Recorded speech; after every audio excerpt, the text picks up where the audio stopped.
Hi, everyone. Welcome back to English Classes Online. This is Benjamin, and in today's lesson, we are going to look at a sample-friendly letter that will enable you to learn from a simplified process of letter writing. If you are new to this channel, kindly subscribe to the channel by clicking on the subscribe button below. Click on the bell icon as well so that whenever a new video goes live on the channel, you will be notified instantly. Without much ado, let's dive into the lesson. Okay, let's begin with the lesson objectives. Okay. Now, at the end of the lesson, you should be able to do the following. 1, define a friendly letter. 2, explain the features of a friendly letter. And 3, write a friendly letter in response to a past exam question. These are the 3 things we are going to achieve in this lesson. So let's begin with the first one. Let's begin by defining a friendly letter. What is a friendly letter? Well, a friendly letter is a type of letter you write to someone with whom you share a personal or friendly relationship. The name friendly means, you are writing to someone that you are friends with, to a friend or to someone with whom you share a close relationship or a personal relationship, okay? Now, it is also called an informal letter, a personal letter, or a private letter. These are other names we call a friendly letter. Now, let's see a few examples. Letters you write to your friends, relatives, peers, and so on and so forth. These can be called friendly letters. Now, let's look at the features of an informal letter or a friendly letter. Okay. Now, you begin with the first feature, which is the writer's address and date. Okay. Your address and date on the top right hand side. Okay. Then the second one is salutation, such as dear father, dear mother, dear John, dear sister, dear uncle. Okay. And so on and so forth. Then number 3, you have the content of the letter, which should begin with an introduction, followed by the body and then the conclusion. And number 4 is the subscription or closing. And usually you could end with yours sincerely. It could be yours ever, yours affectionately, depending on whom you are writing to and how you choose to close, to present your closing greeting. The fifth one is the writer's first name only, followed by a full stop. Okay, that is how to end a friendly letter. You just write yours sincerely, a comma. Then if your name is Mark, you write Mark. If your name is Mary, you write Mary, full stop. Okay. Well, those are the features of a friendly letter. Then let's take a past exam question on friendly letter writing. And the question is taken from a basic education certificate examination of 2018. The question is as follows. Write a letter to your friend who is living in another state in Nigeria on 3 things that you think are the possible causes of student kidnapping. Okay. This question is an English exam question that featured in the Basic Education Certificate Examination in 2018. So let's just let's use it for illustration. Let's see how you can write a letter like this. So I'm going to present a sample to you, show you the simple process of how to write a letter like this. So let's now begin with the pre-writing, okay? Now, to write anything you need to write and write it well, you need to follow the simple process.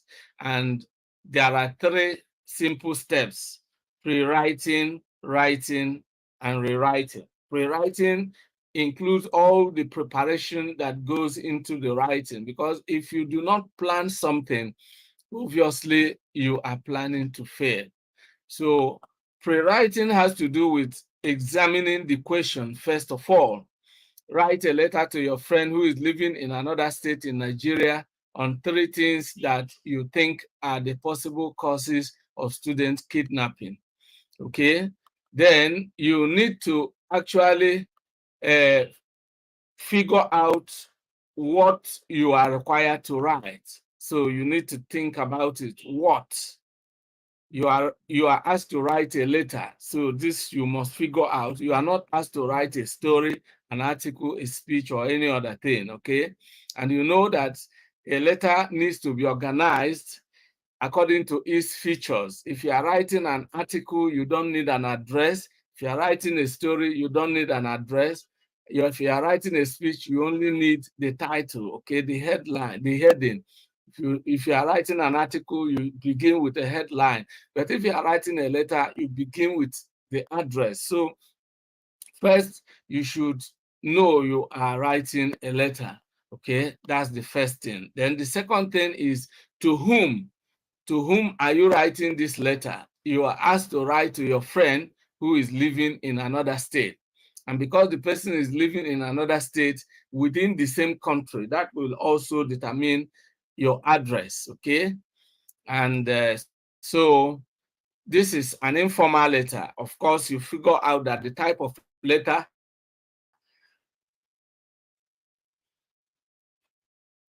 excuse me, you figure out that the type of letter you are going to write is an informal letter, is a friendly letter, because you are writing a letter to your friend. For this reason, you are not going to write any title. You simply write your address, and then you go straight to the salutation. And then your choice of language should be informal, so you express yourself as you would talk to a friend. Okay, then the third thing is, for what purpose? What is the purpose of the letter? If you don't get the purpose of a letter right, you won't be able to write it well.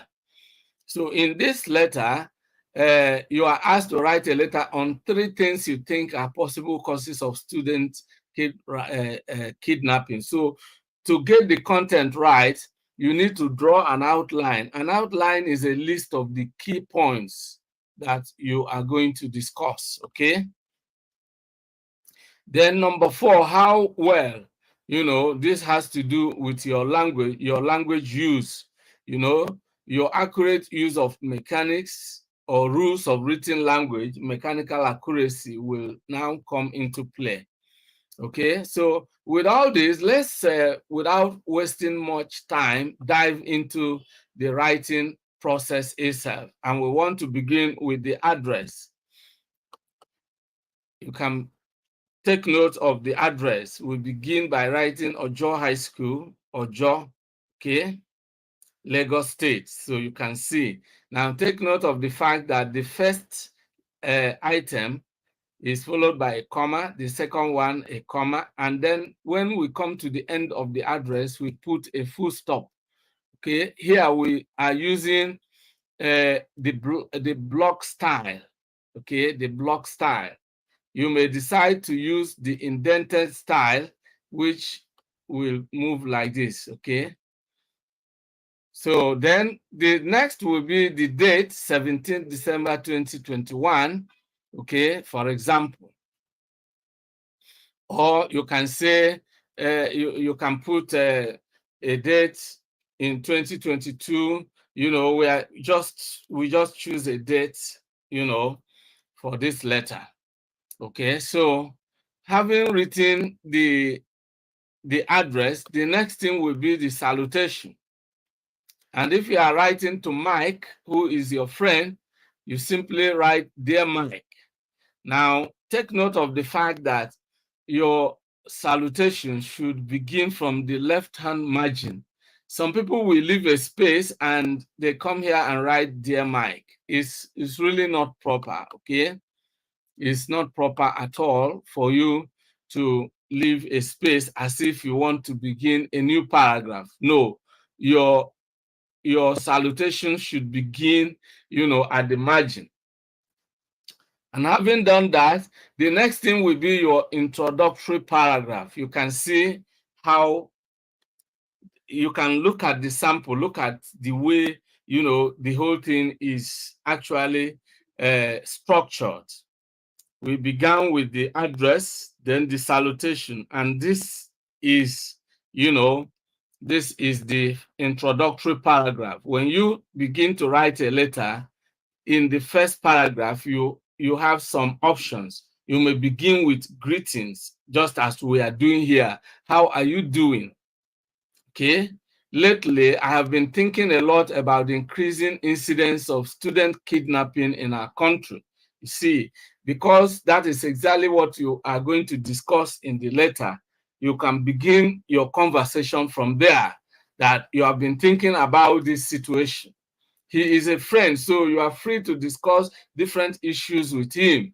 If you are in a conversation, face to face, of course, you can. There is no limit to which friends can to what friends can discuss. So lately, I've been thinking a lot about the increasing incidence of student kidnapping in our country. Now, this is also relevant because both of you are students. You are writing from your school address and you are writing to him, as a student in a different state within the country. So there is also an issue that is of interest to both of you, that students are being kidnapped, and you are a student, so you could be kidnapped too. So it's of interest to both of you. When I heard the news of the kidnapping of 150 students from a school in your state, see another reason why it's of interest, I remember the serious concerns you expressed about the problem during our last chat on WhatsApp. You see? So I decided that I should certainly write to you on 3 things I think are possible causes of student kidnapping. You see, so you have provided a very good background. You have given the background information, because you don't just jump into writing or telling your friend that you want to write to him about 3 things that are possible causes of student kidnapping. Of course, your friend is not a minister of interior or a minister of security, that, but you have to give background information. Okay, so having done that, then the next thing will be for you to begin to discuss those 3 causes, and then you take them one by one. To start with, we have a faulty educational system which promotes theories rather than practical skills. After spending 6 years in the primary school, 6 years in the secondary school, and 4 or more years in the university, the average youth graduates without any practical skill and therefore has no idea what to do to earn a living for himself. This explains why most of the youths resort to kidnapping and other criminal activities in their attempt to survive by all means. You see, I've discussed one of the causes. Then you can now move ahead to the second one. So let's go to the 3rd paragraph and then talk about the second cause of kidnapping. Okay. Moreover, the problem of youth unemployment is so bad that even the most qualified and skilled end up without getting a job. Where job vacancies exist at all is usually reserved for people who are highly connected and those who are willing to bribe those in authority with huge sums of money. It's obvious that those who have turned student kidnapping into a profession are the unemployed youths. In their bid to get money to take care of their needs, they go to any length to kidnap innocent students, torture them, and threaten to kill them unless their parents and relatives pay the ransom they stipulate. So you have discussed the second cause of student kidnapping. And then you go to the next one. To worsen the situation, our security forces are not adequately equipped for the task of combating student kidnapping and other criminal activities. The security agents are also poorly paid. Thus, they often compromise themselves and accept bribes. Some of them connive with the kidnappers and bandits to carry out high-level kidnap operations. You see? So you have discussed the three courses that you promised to do. And then in the last paragraph, you can now conclude. In conclusion, I think it's left for individuals to find the best way to avoid being kidnapped instead of relying on the security forces that are either overwhelmed or compromised. I support the action of parents who are withdrawing their children from schools in places where student kidnapping has become a frequent occurrence. On our own part, let's remember those personal security measures we discussed in our recent chat on WhatsApp and make sure we observe them whenever we are at school. You see, you have discussed why this thing is happening and why it is increasing, and you are now concluding by reminding him of some security measures that both of you talked about, and also the possibility of being withdrawn from school if the situation gets out of hand. Okay, then give my warm regards to your friends over there. And then the next thing is just the closing, yours sincerely, and then your name, Mark. Okay, so this is how to write a friendly letter, and the process is really very simple. Now, concerning the content, you can choose to discuss anything.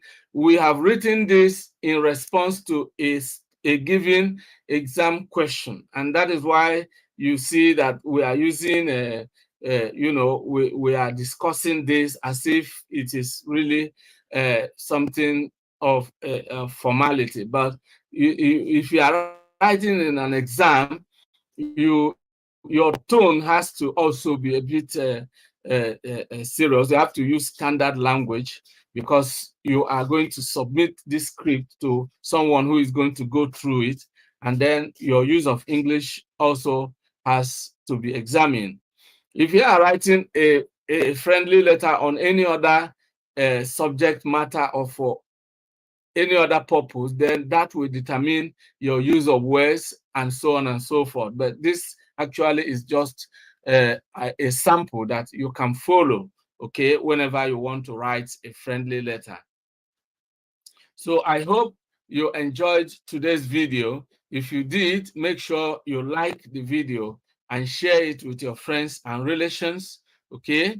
And if you have not subscribed to the channel, make sure you subscribe to the channel uh, and make sure you also activate the notification system by clicking on the bell icon after clicking on the subscribe button. Now, if you browse through this description section, you will find a lot of resources that can be of help to you in your pursuit of proficiency in the use of English. And if you are interested in using the English language as a tool for creating content so that you can create multiple streams of income for yourself, you know, something like what we are doing on this channel and other platforms, then I have a blueprint for you. You can join our course on how to set up an online teaching business. You will find it in the description below. There are a number of ebooks that you can download that will help you. One of them is completely free of charge, and that is the basic units of English grammar. That ebook is completely free of charge. Then you will find other ebooks such as Good Success in English, and some of the ebooks are on skill development. Okay, So you will find them, for example, how to create and sell info products. That ebook will teach you a digital skill that will help you to start earning money. Okay. So there are a number of others, and you might also want to visit our official website, the official website for English classes online. The web address is as follows: www.englishclassesonline.com.ng. There you will find more free resources, various articles on different English learning topics, and you will also find amazing opportunities to earn while learning as well. There are also ebooks, there are digital uh, development, digital learning ebooks, and online courses that you will also find on that website. So this is where we draw the curtain on today's lesson. I want to say a big thank you to all of you out there for being part of today's episode. I look forward to seeing you in the next class. Goodbye for now and remain blessed.